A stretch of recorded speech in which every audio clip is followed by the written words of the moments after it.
You're probably aware, yesterday there was a Foreign Affairs Committee hearing with regards to money in Russia and offshore sectors, plus John Mann is chairing a Treasury subcommittee regarding beneficial ownership. Obviously, it's a fine line for the UK and the Cayman Islands balancing this situation. How do you see your role in the coming weeks dealing with what could be pressure from the UK for Cayman to open that the beneficial ownership registered platform that we have into a public register like the one in the UK? Well, I think there's two questions here. First of all, on the Russian assets question, we will, as it has been said, we will freeze Russian state assets wherever we have evidence that suggests it will threaten British lives or British interests or British property. And as you know, the Cayman Islands work very, very closely with the United Kingdom on all issues around criminality and security. So we are very, very straightforward about that. We will go after bad guys no matter where. On the separate question of benefits register, already we share information with the agencies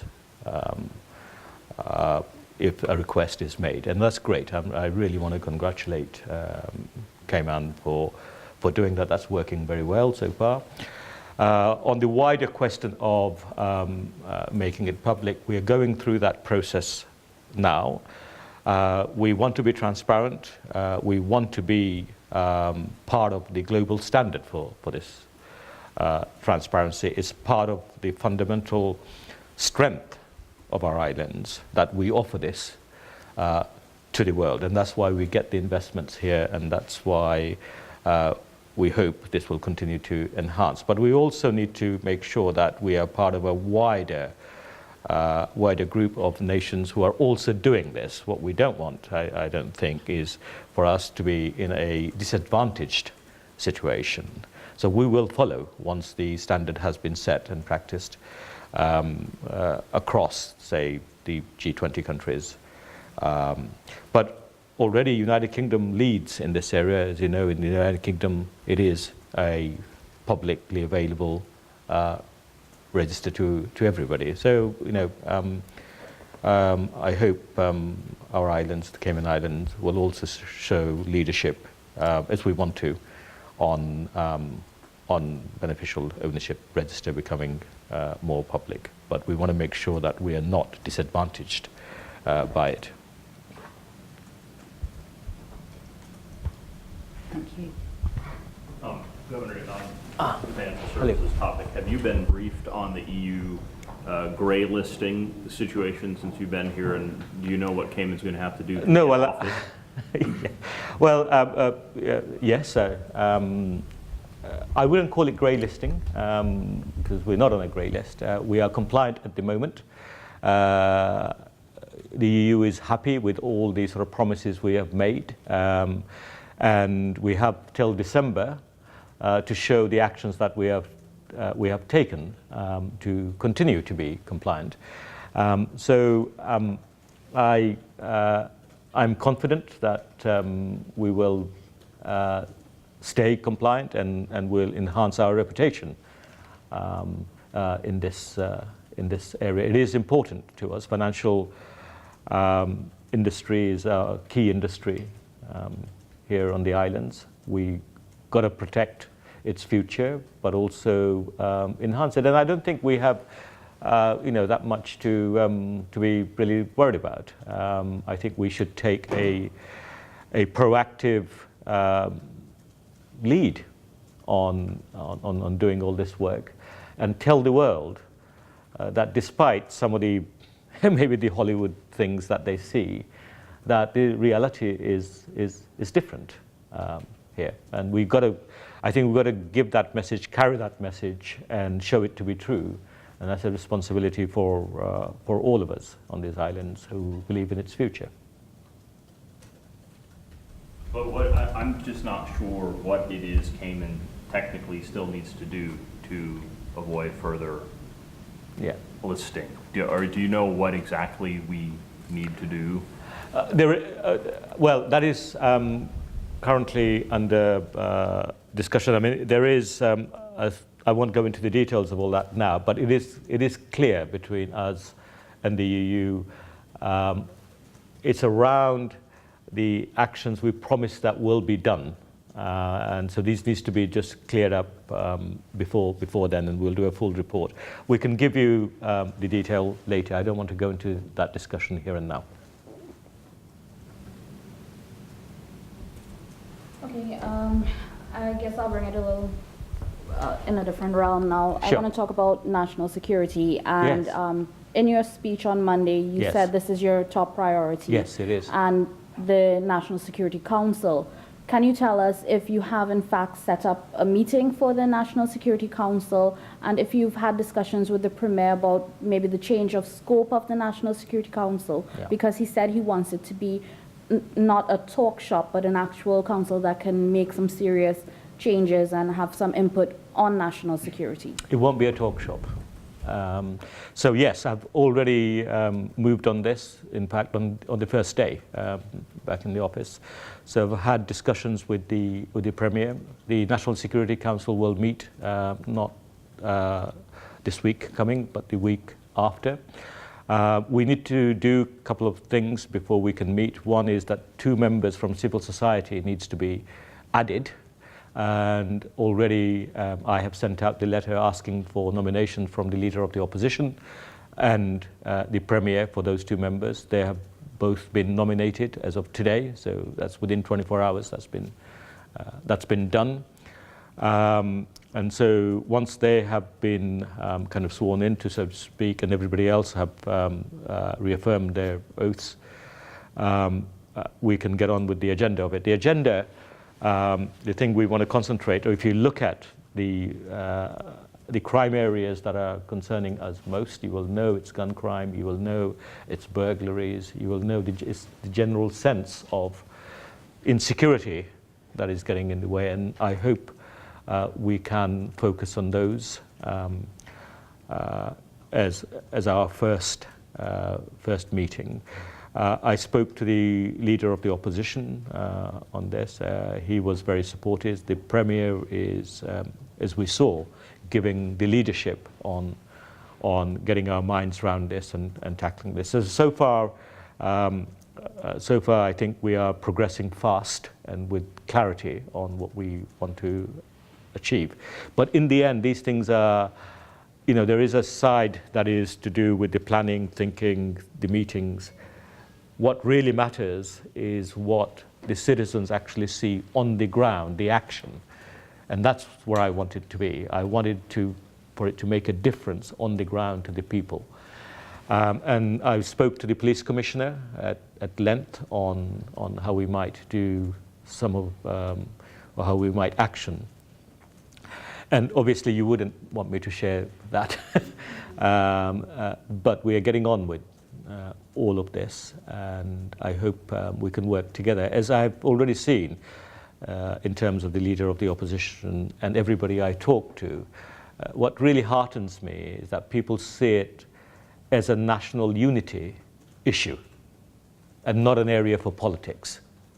I mean, that's great. I mean, that's a real compliment to, I think, the people and the politicians of the Cayman Islands, that they actually see it as above politics. That won't happen everywhere. So that's a really good start, and what I've felt encouraged by.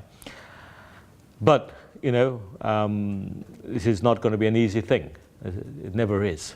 We are facing a lot of threats, and there is a long list of things. It's not just burglary and gun crime.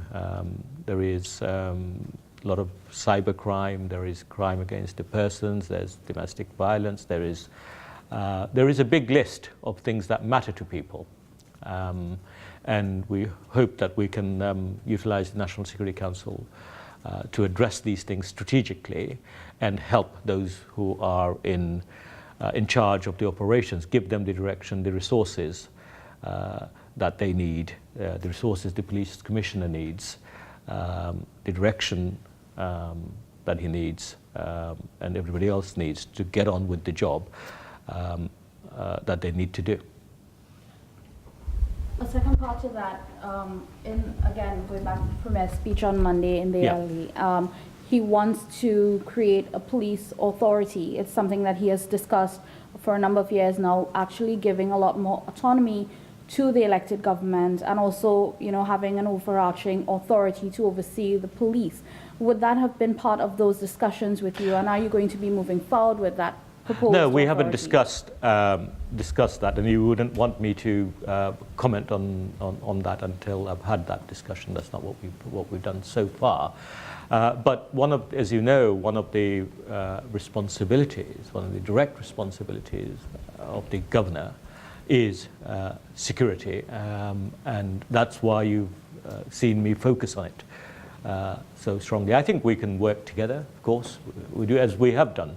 I mean, it's been really fantastic the way the Premier and the Cabinet and others have engaged immediately to talk about the issues that matter to us. So I hope, in fact, I'm quite sure we will work very closely together on that issue as well. But I haven't had that discussion as yet. Governor, just backtrack. Yeah. You mentioned there were 2 nominees to the civil society nominees? Yeah, civil society. Can you say who those are? No, not at this stage. We need to... do you need to confirm them or something? Yes. Okay, all right. Yes, all right. they need to be sworn in, so to speak, because they need to declare, they need to sign on secrecy, on information and all that sort of stuff. So there's a fine balance here, there always is, between the elected government's role and your role in these crime issues. Yes. So what needs to happen now on the National Security Council, in your view, that isn't happening now? Do they just need to meet more, or is there something else that needs to go on there? Well, I think the Premier has hinted on it quite strongly in what he has said. What needs to happen, first and foremost, is that it needs to work. And it needs to be clear on the priorities, and it needs to be action-orientated, and it needs to focus. I'm not a great person for meetings, just meeting more. That's all right when it's necessary. We will meet more, for sure. I think there is such an amount of work to do. I think we will probably meet every month because the work is there. But meeting for meeting's sake is not my thing. And we will focus those meetings very clearly with a time limit. I already get the sense that the members of the committee want it to be an action-orientated committee, want it to be a focused committee. They don't want to spend hours discussing politics or anything else. It's about decision-making, it's about having a common understanding and a united action on issues of national security. When I mentioned it to the Premier, the Leader of the Opposition and others, they really welcomed the idea of having clear, focused, short, no more than 90 minutes approach to things, and getting advice that is clear, brief, and coherent. And the thing about these things is that to get to that point, you need to do a lot of background work. So it's almost like the iceberg, the mountain of work that needs to be done so that you can focus at the top is huge. So I'm looking at my Deputy Governor Francis here, so I think he knows what's going to be coming up. So there's a lot of work for us to do, and we have an excellent civil service under our Deputy Governor, and I think from the conversations I've had with him, they're up for it. Angela, are you asking a question, or can I jump in? I don't want to... Okay. I want to change subject. Sure. The cruise port. It's a little bit of the cruise port. I'm sure you've heard about the birthing facilities that that has been on the table for quite some time. Yes. I'm not sure if you've been told, but the public consultation for that was 3-1 against from the public. Right. it is obviously it has issues in terms of people are nervous about the actual financial commitment. Right. People are concerned about the environmental things, and you raise the environment in your first speech. Yes. And there are concerns about the lack of transparency and too much closed-door talks. As the governor, and obviously the final say still on terms of big spending like that, have you had time to look at this issue, and where do you feel you're leaning towards, especially given that public opposition to it? We haven't had the opportunity to discuss that issue as yet, so I look forward to that discussion.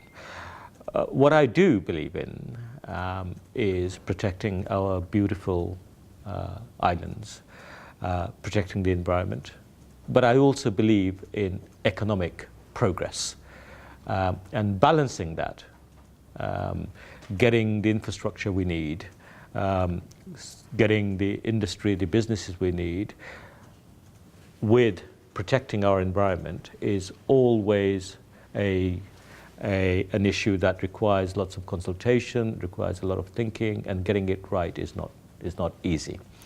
So I look forward to seeing the issue that you mentioned and discussing it, but I will be coming at it from both sides of the argument. Yeah. How can we protect what we have in terms of the environment we have, but how can we also protect our economic future and what we need to do as a country? And that case, I'm sure, has been made. I also note what you've just said, that on the poll that you mentioned, that there was a lot of public concern, let's say, on the amount of money that will be spent to bring this, and the value for money, and also transparency issues in terms of the procurement. All of those things I will look at very, very closely.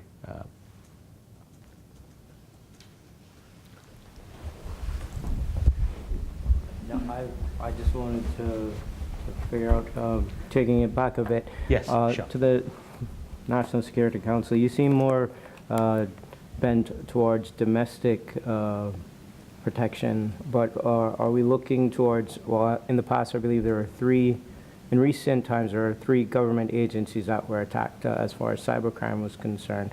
What's the focus outside the border? And on the note of the border, just this last 2 months we've seen where 12 Jamaicans were caught smuggling well over 1,000 pounds of ganja.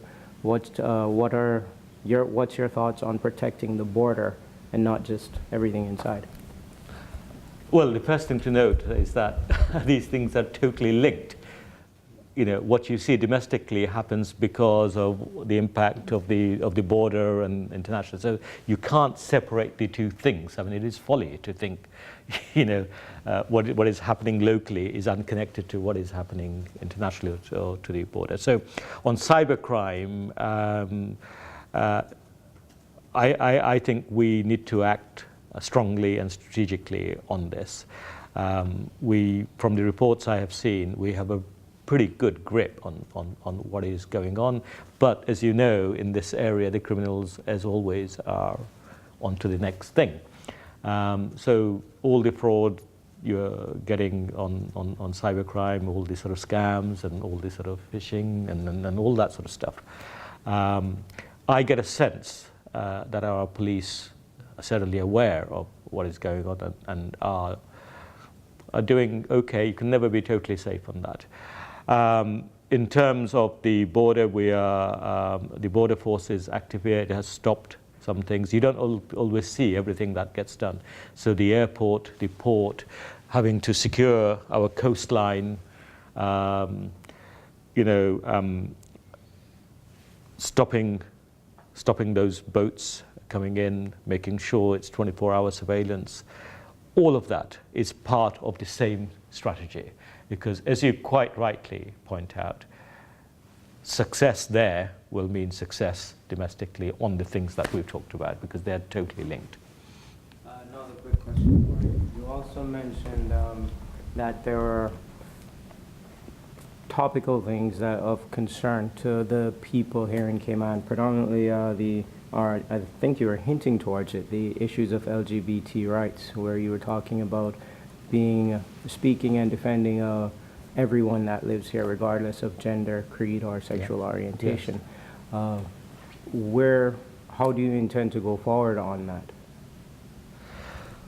Well, first of all, to say, you know, and this is coming from my first 4 days here, as much as anything else, that the people of the Cayman Islands are wonderful people who believe, who I can see that they are fair people who believe in rights for everybody.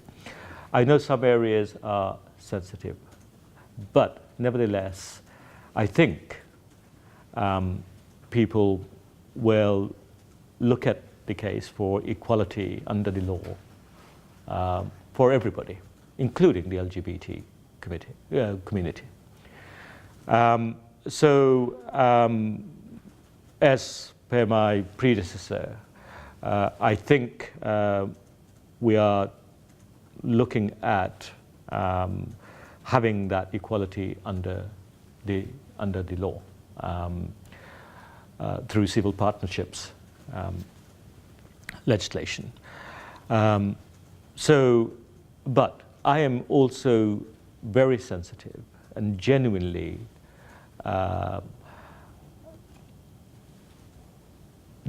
sort of motivated to really listen to the views of people, of everybody, okay, and understand what people are saying, why they are saying certain things. But I think we can develop a national consensus on how to move forward, and I'm sure the Cayman Islands government will want to move to a position where these islands are seen to be a place where everybody can enjoy equal rights under the law. But just to reinforce what I already said, I will follow the law, the Constitution. Okay, and if there needs to be changes to that, that will be up to the people and the government of Cayman Islands to make those changes. But each time we will follow the law. Governor, I'm just a little bit confused by the answer. Forgive me, sir, you seem to be saying both yes and no. Is the Cayman Islands going to have civil partnerships? It's a professional hazard with diplomats. Yeah. And journalists as well. No, you guys tend to be a bit clearer. But is the Cayman Islands going to have civil partnerships or not? I mean, is it going to legalize civil partnerships or not? I think that's the question that everybody wants to know in that area. And can you tell us yes or no? Well, what I'm saying is that I hope that we will be able to do that, because that brings equality under the law. And that is what is, I think, expected, required of people like us. You know, we are an advanced nation. We are a good place. We'd want everybody to have equality under the law. Thank you. And then the broader term, just the general question of human rights. I don't know if you've had a chance to look at this, but do you think that protections here, in terms of overall human right, not just the LGBT issue, are good here? Do you think the Human Rights Commission does a good job? Does it need to be strengthened? Does it need more teeth? Well, I've already had a sort of over drinks at the party here.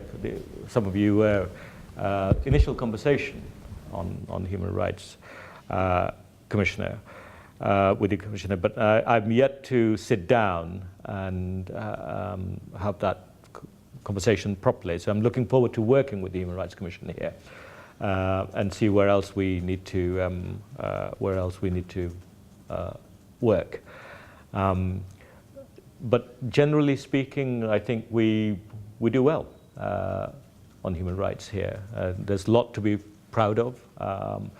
This area that we talked about is an area that we will move on sensitively. We will make sure that people have the chance to comment and engage, and we'll move under the law.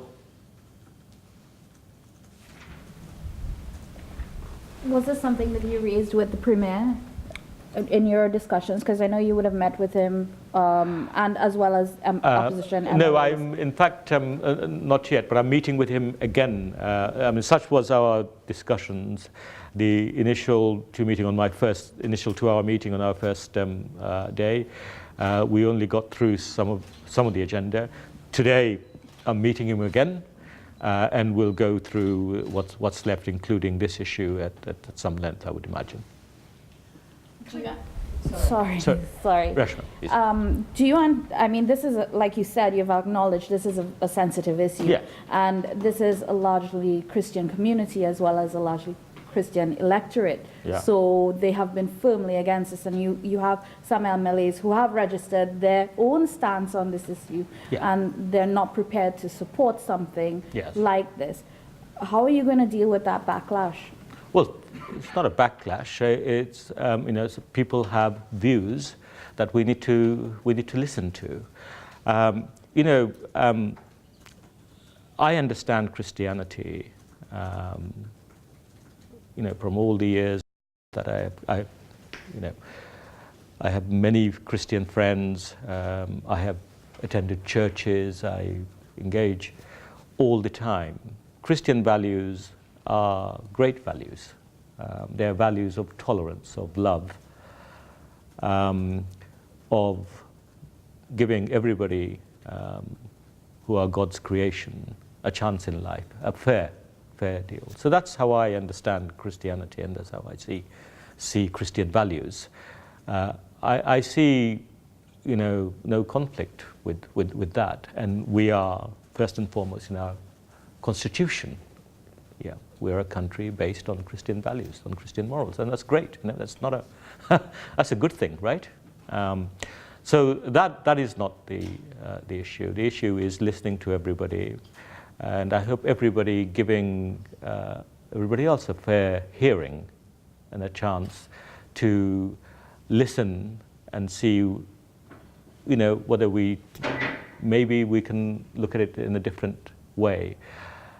I've spoken to some of the people that you're talking about, who see themselves as kind of in moral in their words, in moral leadership. And even they say to me, we are not against equal rights under the law. That's what they say. They are not up for discrimination. They have a view which says this is not right, but they're not up for discrimination against anybody, and they're not against equality under the law. So I think that conversation, Christianity is also about persuasion, isn't it? Having the conversation, and when you see something that you realize that you can change your mind on, that you do that, you give it a fair shot. So I know it's sensitive, but it is important that we have that conversation, but we also move with unity. What I saw in my 4 days here with the Cayman people are people who are just so generous of spirit and heart, and I think that's a national characteristic, and I hope we will see that in all the issues that we deal with. I just want to follow up a little bit more on the environment. Right. The National Conservation Law is under a little bit of attack at the moment by this particular administration. The Premier referred to it, despite supporting it a few years ago, referred to it as ridiculous about a year or so ago. So there are some concerns that perhaps it's supposed to be under review at the moment. And some people in the community are a little bit worried that there's no one in Parliament that's going out to bat for it, as it were. So neither the opposition nor the government seems particularly in favour of retaining it in its current form, and they want to water it down. So could you perhaps be that champion, do you think, for the environment? Well, first of all, I spent the whole day with the Premier yesterday, and also the Deputy Premier and others. I saw none of that. He spent most of his time talking about the birds in Little Cayman. He really did. That's what he did. We talked about the birds and how important it is to protect. It's a different bird? I said the Premier's a good diplomat as well. No, I don't think. I don't think that was it. I don't think we were doing diplomacy. I think we were talking about what really interested him, because he'd tell me about his father, who used to talk about I forget the name of the bird that chases this poor bird once it's done its fishing. So I don't think it was about. You get a sense of an individual, don't you, about what they talk about when we're not doing business. So I didn't get that sense, but I'm new, you know. I get the sense of what I saw earlier, that it is vital we protect our environment here, but it is also important that we secure our prosperity in a sensitive way. And in a considered way, and I think that's a debate that happens everywhere. This is nothing special to Cayman, you know. I see that debate all over the world, and you know, but you can rest assured, I'm a huge supporter of things like renewable energy. I've been banging on about it since I was 17. You know, the potential of solar to clean up our sort of energy, and now it's cheap enough to be actually, you know, better economically, not just environmentally, but economically than the conventional fuels that we've had. You will see that passion, but I really honestly think that there isn't a problem here with the government, not from the conversations I've had. They want to that leadership wants to protect the environment as much as I do, and that's great. Are you planning to put solar panels on Government House? I would love to. I hope my deputy governor and others are listening. We've done that all throughout Peru, for example. Yeah. Now solar energy is so cheap. So the panels are just like commodity. You know, you can buy them like sugar. You know, they're just not very expensive. The big breakthrough is in the storage facility of the batteries, which, you know, British companies have provided a solution in this, and now we can store in those batteries electricity that it almost looks like a power station, a small power station, and you don't notice any difference. Okay, and you know, you can even have it so that, you know, if you wanted to work it from the grids and the battery, you can choose those. There's even stuff on solar. You can do it three ways. You can have a kind of a big solar farm that feeds into the grid, and the whole nation sort of takes it off, just like as you do normally. Or you can have it more locally through the batteries, or if you fancy it, you can put it on top of your ceiling, and you don't have to put panels. You know, some people say it's not very attractive, and I probably agree with that. And now you've got tiles. I won't mention the company. Slates. It looks like slates. It looks like a cottage in Cornwall, sort of slates. So from the outside, you only see is slates, but it's actually solar panels, which is about this big, and it's sort of providing electricity all the time. So there's so many solutions and innovations coming through. But it's also important that as we go through this revolution in energy and in greening of our economies throughout the world, that we work carefully so there's continuity for businesses. If that is threatened, then it doesn't happen. So what we need to do is find solutions where there is a process, an established business mechanism for the transfer. You know, we went through from the industrial to the IT to the information revolution, you know, and there's a quiet revolution of our economy getting totally re-engineered so that it is sustainable, okay? People don't talk about it in that way, but that's what's happening. We're reinventing everything, all the machinery that we have, the smart cities, you know, the energy, everything is getting reinvented in this way, but people are not talking about it in a collected way, and people are not sort of brought together to see it clearly and to invest and to enjoy it. We now have the wit and the solutions to get to a better, sustainable world and a stronger economy.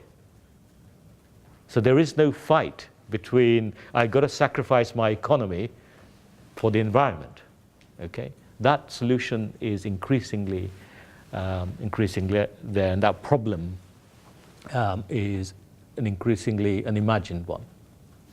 Now, just before we go any further, we've very kindly given 45 minutes, but I do need to, we're out here in about 5 minutes, so can we have maybe 2 more quick questions, and then we'll call a halt to it if we've got 2 more. If not, we'll end it here. There's one there, Yeah. All right. and then one after that. One very quick one here. Yes, yes, give me some quick fire ones. This one's for the youths in the streets. Sorry? This one's for the youth in the For streets. the youth in the streets. Yes. Yeah. The government, in the last administration, they were able to, on the issue of marijuana, introduce legislation to allow medicinal cannabis for Sure. use. What's your stance on seeing the recreational use of marijuana, legalizing marijuana, so that, might be able to alleviate the drug boats? Well, I'm sure the government has considered very carefully the costs and benefits of what they've just done. And we've seen it in other countries, right? I'm no expert on this thing, you'll be relieved to know. But I'm sure the position of the government is the right one. I think we need to think smartly on these issues and really listen, and when there is evidence in the case for tightening the law or perhaps loosening the law, okay, then that we do that. But these have to be worked out very, very carefully, based on evidence, medical evidence, based on policy evidence, based on experiences elsewhere. But I'm sure that's exactly what's happened here. But I am looking forward to meeting a lot more people here in Cayman, and I hope I'll get to meet a lot of the young people of Cayman Islands in the next week or so. I would like to visit more areas in Grand Cayman, and that will start as soon as the holiday period is over. So I'd like to get around and then see and meet and have those conversations. Right, final question. Can I go back to the civil partnerships, if that's Yeah, okay? I think he had one. Oh. But okay, do you want to? Brent? Brent, did you want yours or not? My question wasn't about civil partnerships. This is very smart, isn't it? Let's have those questions together. Okay, very, All right, but but quick, yes, but let me just add, as in your role as head of the civil service, Yes. delegate Through the to Deputy the Governor Honorable and- Manderson. But there has been some, and I don't know how much you've had to get into the Yeah. nuts and bolts of this, Yeah. but there has been significant change with the immigration department here. One involves them sort of hiving off the processing of work permits to another agency, and the latest is the combination between the immigration department and customs on border control.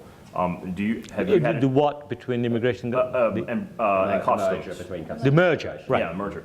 So my simple question is, what's left of the immigration department now? Are we still going to have an immigration department when all these changes are over? And this may be one that Mr. Manderson has to answer, but I just wondered if you had any view around that or had any discussions if Cayman will still have an immigration. Well, I'll allow the Deputy Governor to answer that. I'm sure he's got a Maybe very. if I can just comment on Yeah. that. I mean, I think this is likely to be a policy area, and I hope one of the first things that the NSC will be looking at. We'll as be well. looking at, So it from is this- something that we've been discussing, Yes, certainly. but before France's answer, can I say I spent a big chunk of my career, almost all my career, in the civil service, and I was a director in the Cabinet Office in the UK looking at civil service reform. What I really want to say is that I'm a huge believer in the civil service, and I know the reputation of our civil service here is good, but I'm also a huge believer in 3 things, which Francis I've already talked about, and that is the agility, the flexibility of the civil service, which we constantly need to work on in getting rid of red tape, better organizing, better responding to the public, not just hiding under the rules, but having innovation to see how we can make things work, minimizing sometimes the rules, okay, so that we can provide a better service. So I'm a big believer in that. I'm a big believer in taking responsibility, which we need to do. We are in public service because we believe in serving the public responsibly, and we need to take responsibility, be accountable for what is asked of us. It's usually a privilege to be able to do that. There's no greater satisfaction when that comes out and when that works, that you were able to make a contribution that helped somebody. And I also believe in us working together within the civil service. So this merger, I mean, if it helps for us to work together, the function never goes away. You can't get, the immigration function can't go away, okay? But if this merger actually leads to us a better working together, more agility, in how we respond, that's got to be a good thing. More efficiency, perhaps, saving money for the public. That's got to be a good thing, right? So I haven't had the detailed discussion, but also working with other partners, not just within the civil service, with the private sector, particularly when it comes to the delivery of service, we can combine their saving money. So that partnership and working together has to go across. So those are the three values that I really believe in and have been trying to practice and promote. I was responsible for working in diplomatic excellence, which is our ambition in the Foreign Service for us to become, if not, we think we are, the best diplomatic service in the world. And we worked on these issues. And these three things that I talked about is part of the thing as a cultural thing that we need to deliver. But perhaps I ought to allow Frans to elaborate on Thanks, the Brett. question. I think the Premier has announced, and we certainly support his idea of a single border agency. We've seen it work successfully in the UK and the US, where immigration and customs is combined as a single border force, working together and doing exactly the things that His Excellency said, being more effective, better value for money, but also keeping our borders safe. Reshma, final question. We'll let you have one extra. Yay! Right. Thank you. My question is very simple and straightforward on It the... never is, Reshma. Oh, you know me already so well. My quick question is going to be on the civil partnerships. Yes. Are you going to, or is it being contemplated, changing the definition of marriage in the civil partnerships law discussion? No. Yeah, so that was a quick answer. No. That wasn't complicated, right? And neither was my answer. All right. Right, well, thank you very much, everybody. Thank you. Thank you very much.